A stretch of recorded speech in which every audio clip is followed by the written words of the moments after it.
and welcome back to our camp-in. And so I just wanted to say, so girls, does your troop do a lot of camping? I know Troop 2898 does camps all the time. And about 5 years ago, we started a sister troop dedicated to outdoor adventures. I'm happy to give one of the founding members of our troop here today to talk about backpacking and how you can be a girl trailblazer. Pebbles, please take it away. Hi guys, as you know, I'm Pebbles. I'm one of the founding members of Troop 10K out here in Southern Orange County. And I'm going to show you today some basic backpacking tips and how you yourself can be a trailblazer and grow in your own community. So as you can see behind me, I have my little backpacking setup. I have a backpacking tent, a two-person backpacking tent set up behind me. And I have my backpack over here. And I'm going to do some demos for you guys as well as explain some basic gear you may need. So there's two types of camps for backpacking. There's a dry camp and then there's a wet camp. A dry camp is where there is no water whatsoever. There's no water pump or stream nearby. So that means that you're gonna have to take all your water with you, which means you're gonna have to carry more, which means you'll have more weight on your pack. So you need to determine whether or not it's a dry or wet camp before you go on the trail. A wet camp is where there is a stream nearby, and so you can filter water from there. Now there's different ways you can filter water. You can simply just boil the water in a pot over a fire, or there's a bagged filter where you just hang it in a tree and you can take water from there. But then there's also a pump filter, which I have today, and I'll show you how to use it. And you just pump the water from the stream directly into your bottle. So I'm just gonna go set up and I'll give you a demo right now of how to use it.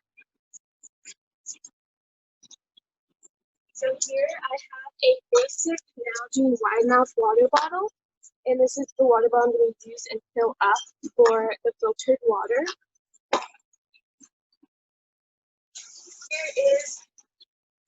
Here's my unfiltered water. It's just in a little Tupperware. It's just basic tap water for now because I don't have a stream nearby my house, but it does have dirt particles in it from being outside.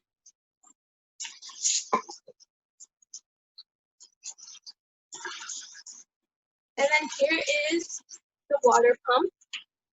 It is basically a little air pump with two tubes coming out of it. So one side, there is a little bowl, and you're just gonna stick that in the unfiltered water. And then there's this little cap thing right here, and you're gonna put it in the Nalgene.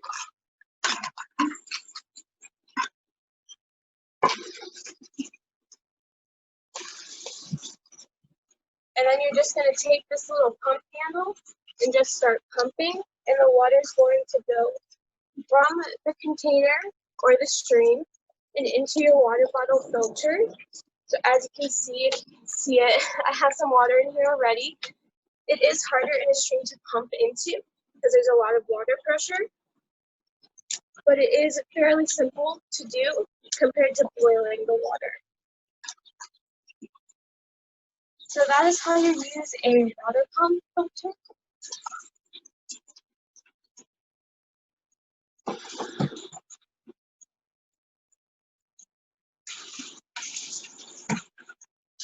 And here is something else you need to know while being on the trail. This is a bear can. You stick all your smellables in here so that bears won't get to it while on the trail.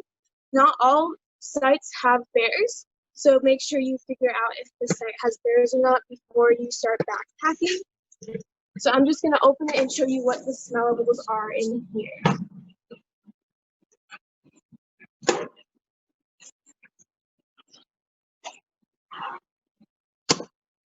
If I can open it.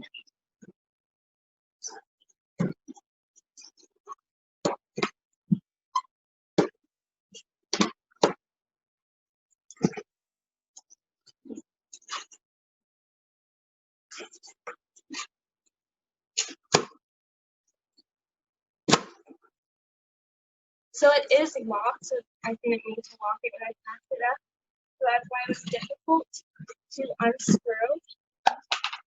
So usually with a bear box, or sorry, a bear bin, you have to share it with whoever you're sharing your tent with while on the trail. So mine is pretty empty, but it would usually be filled to the brim with all your guys' smellables.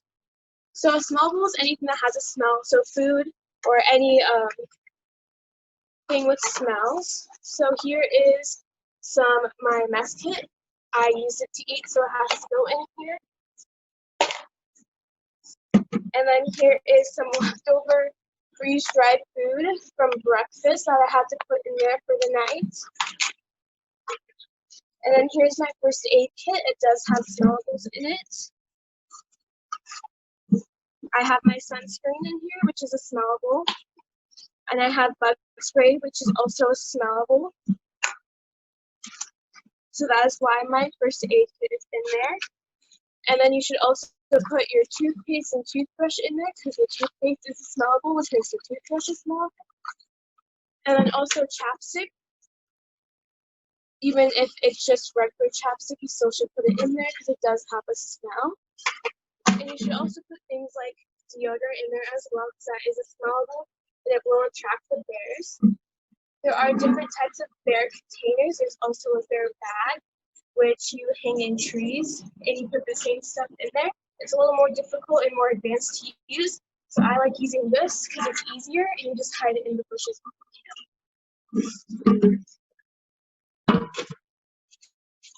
So since I have my food out, I'm going to do my next demo, which is how to use the jet boil. And the jet boil is pretty much how you boil water on the trail to make food. You can also boil water in a pot, but a pot is much more heavier to take with you. So I prefer using the jet boil overall. So a jet boil comes with this little container, and I'm going to take it apart to show you. So this little thing on the bottom comes off, and this is an actual measuring cup. This is a 1 cup measuring cup to measure your water. And then you pop open the lid, and you take out all the stuff inside. And now you have your little water cup. So to set it up, I'm just going to move this down here so you guys can see. So to set it up, it's pretty simple. So you just take this black thing. This is where the gas will come out of. And there's a little thing right here that you unscrew. This controls the gas coming out. And then you take the gas canister and you just screw it on to the black thing.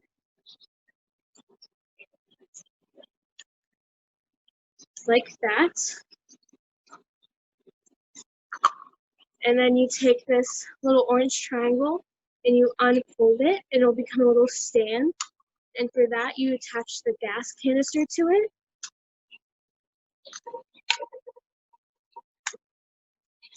And then you have your little stove top to boil your water. And then this is the actual pot where you boil it. And once the water boils, it will slowly turn orange. This little thing right here will turn orange as it boils, so you know when it's ready. And so you just lock that into place right there.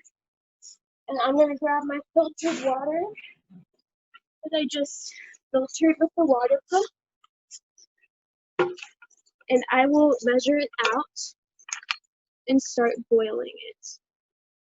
So here's 1 cup.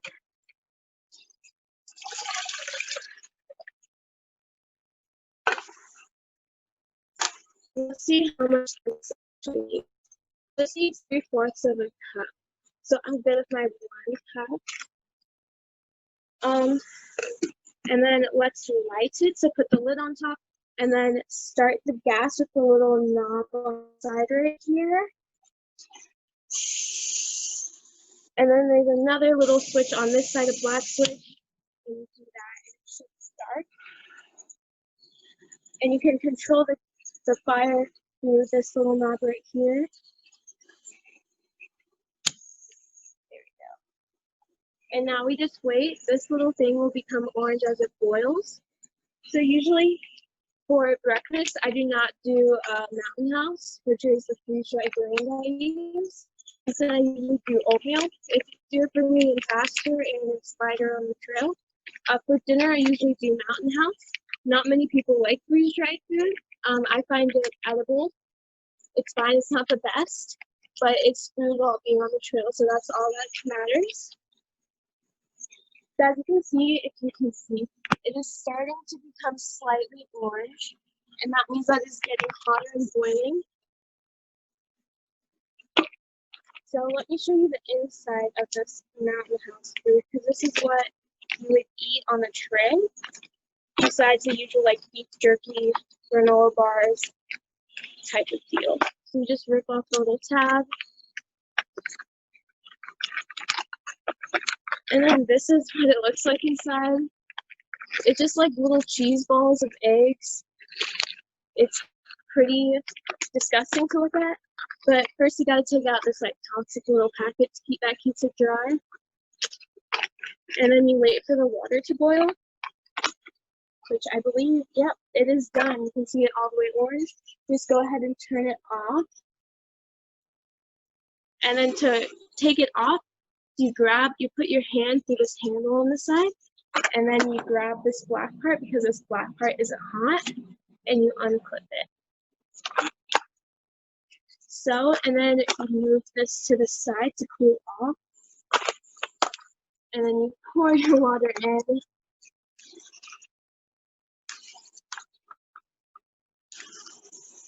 I'm just eyeing the 3/4 of the cup. I don't have, you can usually eye it pretty well for single servings.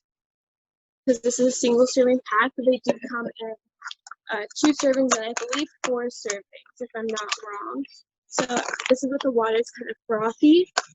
And then you close it back up. And then you let it stand for, it says 4 minutes on the back. And then you unzip it and stir it and then let it stand some more. So I'm going to let it stand to the side and we'll get back to that later as it sits. And I'm going to go on to the next part of this little gear demo. So now I'm going to unpack my actual pack. It's back there. I'll grab it and I'll explain the differences in packs and what you should do as a first-time backpacker regarding packing your backpack and getting an actual pack.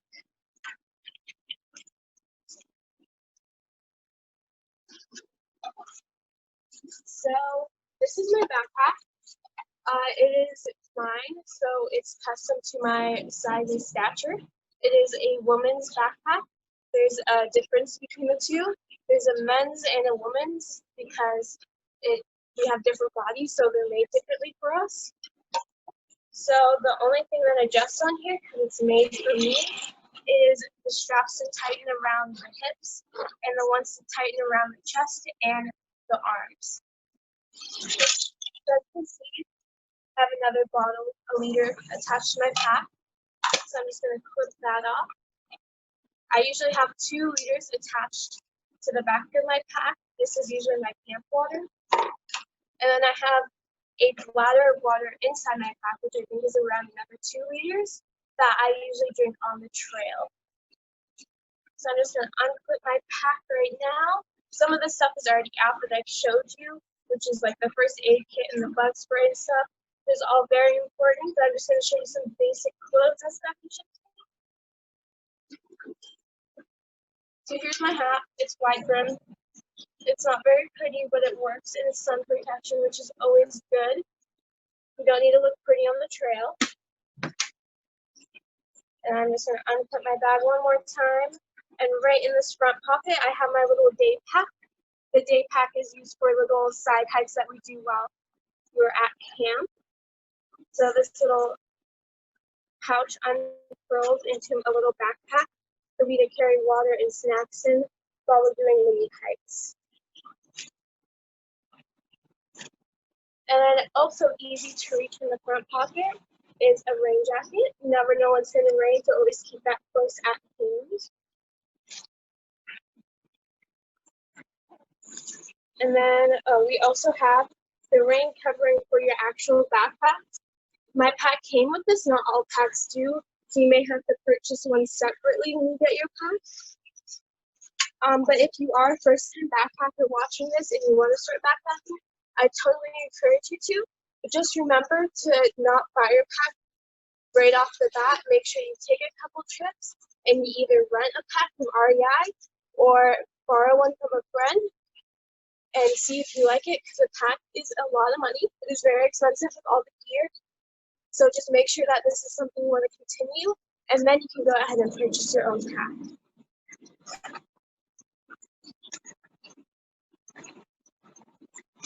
Okay, and then in here, right off the bat, I have my little fleece coat. I separate things into baggies to make it easier. So here's my outer layer. It is just a fleece sweatshirt. Make sure to take fleece lining stuff for the cold weather. It keeps you a lot warmer than just, say, a cotton sweatshirt I'm wearing right now. And then next we have some more outerwear. Again, in a Ziploc. Here I have just some gloves, just in case it gets a bit more cold, along with a beanie.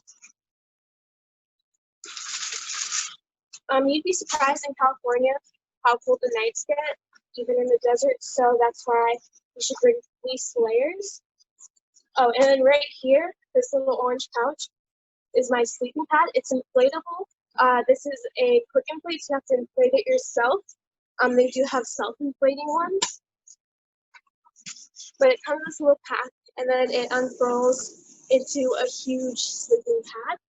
It's like a little thin air mattress, pretty much. They do have like yoga mat versions of that, where you don't have to blow it up. And those are a lot cheaper than the inflatable ones. So I recommend for a first timer you get the yoga mat ones first, and then upgrade to the inflatable ones if you need to. So here's another little pouch. I got these at REI.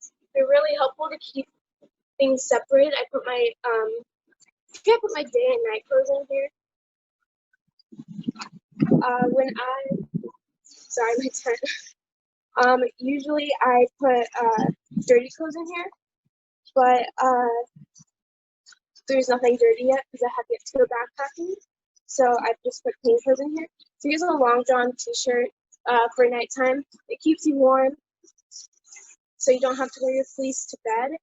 Although if you are cold, you can totally do that. And then I have some, these are fleece lined leggings that I wear to bed. They're pretty warm and comfortable. And you can get them pretty much anywhere, like at Walmart and Target and stuff. And they are good to keep you warm during the night. But you can just use like long john bottoms if you need to. And then, let's see. Here are clothes that I would wear to hike in. You may know or you may not know that you shouldn't hike in cotton clothes because it just absorbs the moisture and everything, and it'll just make you cold and wet later on at nighttime. So this is the Troop 10K t-shirt that we have. This is a pretty old one, I think. I don't think I have a new one. And so this is a wicking material. It is a sports jersey type material, so it keeps away the moisture. I recommend wearing like athletic clothes. They also have hiking pants that convert to shorts that are really cool that I have, but I did not put them in here, I believe. Oh, I did. So here are a pair of my hiking pants. They're just plain khaki, but they also convert to shorts, which is really nice because in the mornings are really cold, and then once you start hiking, it gets really warm. So you just unzip it, and then it comes right off the leg. I recommend those type of pants more if you're doing longer hikes. But if you're just doing short little backpacking trips, then you can just wear athletic leggings and athletic shorts if you want. Another important thing is to bring lots of socks, hiking socks more specifically, because in case your feet get wet, you need to have an extra pair to change it into, because wet socks is not fun at all. So here are my pair of hiking socks I have. So if you're going overnight, I believe you should take probably like 3 pairs of socks to change into, like one for night and then one for the next day, and then just an extra just in case. And then I also have these little toe socks that go underneath the actual hiking socks that help prevent blisters from your hiking boots. So sorry, it's inside out. So you just have little toes that you stick your toes in, and they keep all of your toes separate so it prevents rubbing and blisters. So again, I have another pair in here of hiking socks. Always important to have socks with you. And then, let's see. Another thing attached to the front, sorry, I forgot about this, is there are sometimes no bathrooms we need to go. And so that's why I have this handy dandy little orange shovel. And it basically helps clean up your mess after you're done. And so basically your troop leader should be carrying that, or either the president of your troop or whatever, if you do have a president. Someone should be carrying an orange shovel, at least one person. Not everyone needs an orange shovel, but you should at least have one for your trip, just in case. And then in here is nice to do that. It's a bit bigger than average for backpacking, but it is for lower temperatures. It can keep you warm in like 20 degrees Fahrenheit. So it's pretty cool, and it collapses even more. It's fully collapsed though. It's North Face. It's for my, again, height and stature. It's for someone who is 5'3", which I am. I never knew, but sleeping bags do have size small. And I never knew that until I started backpacking. So that was really cool. But again, if you're a first timer, I recommend borrowing most of your equipment that you use. When I first backpacked, I borrowed the pack, a sleeping bag, pretty much everything except the clothes I wore backpacking. And here I am with all my own gear, except the jet foil and the water filter that is Troop gear. And if you don't know what a bladder is, a water bladder, that I discussed earlier, I can take it out right now.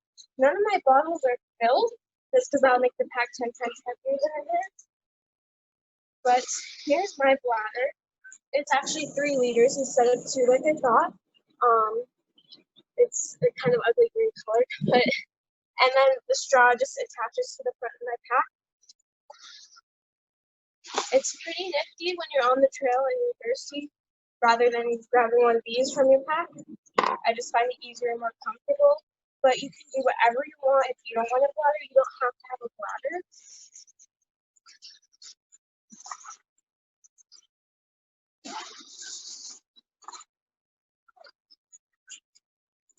And then let me go over first aid kit, because I know that there are certain things that you should have in your first aid kit while backpacking.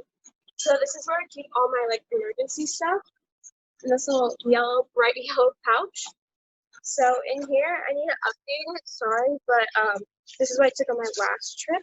So I have some gauze in the back here, but I also have a bunch of Band-Aids and antibiotic ointment.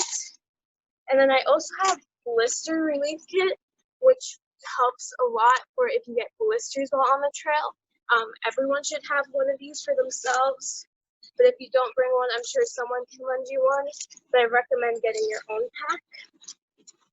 And then I also have, even though I have a rain jacket, I have a poncho, just in case it's really pouring and I need extra cover, or in case of emergency because it's bright yellow.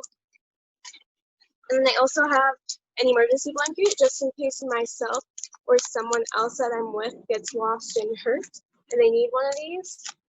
It's just a simple one that you can get either on Amazon or even from Walmart if you need to. Other stuff that you should always have, chapstick, number one thing. You should never leave without chapstick. It is very important to have. You may not think so, but once you're out on that hot, dry trail, it really is a lifesaver for your lips. And then also, you should bring a compass along with a map of whatever trail you're going on or area you're going to be in. And Learning the compass is not something you usually do in normal scouting, but if you do want to become a trailblazer, this is one of the things that you become a master at pretty much. It's very simple to do, and you can catch on quick. It is one things that I learned that I can probably never forget is how to use a compass and a map.